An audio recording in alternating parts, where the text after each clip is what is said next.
ഇത് കണ്ടോ? ഇതെവിടെ കിട്ടി? ഇതാ നാഗവല്ലിയുടെ ചിലങ്ക.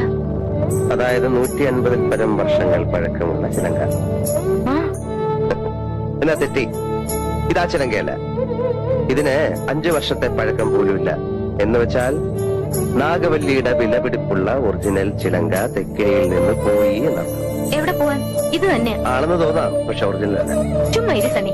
പുരാവസ്തു ഗവേഷണം എന്നും പറഞ്ഞ് ഞാനും കുറച്ചു വർഷം ഉറപ്പ് അടച്ചതാ. ഇത് അത് തന്നെയാ. ഗംഗയ്ക്കൊരു ചുക്കും അറിയില്ല ഇത് നാഗവല്ലിയുടെ ചിലങ്കയല്ല. അതെ അതെ അതെ. അല്ലെങ്കിലോ? ആണെങ്കിലോ? അല്ലാന്ന്. അതെന്ന് എന്നാര് പറഞ്ഞു? ഞാൻ പറയുന്നു. ഞാൻ ഇതൊക്കെ കുറെ പഠിച്ചിട്ട് തന്നെ. അങ്ങേപ്പുറത്ത് പോയി പഠിച്ചിട്ടാ ഞാൻ പറയുന്നത് ഇത് നാഗവല്ലിയുടെ ചിലങ്കയല്ല. ചുമ്മാ കിടന്ന് തർക്കിക്കാതെ. ആരാ തർക്കിച്ച്? ഞാനാണോ? പിന്നെ ഞാനാണോ? ഞാൻ 1001 തവണ വ്യക്തമായി തെളിയിക്കാം ഇത് നാഗവല്ലിയുടെ ചിലങ്കയല്ല. ഗംഗയ്ക്ക് ഒരു കുന്തം അറിയില്ല. എനിക്കോ? എനിക്കോ? എനിക്കോ? വേണ്ട വേണ്ട വേണ്ട വേണ്ട. നമ്മൾ തമ്മിൽ കിടന്ന് തർക്കിച്ചിട്ട് കാര്യമില്ല. പോയി പണിയോ പോ.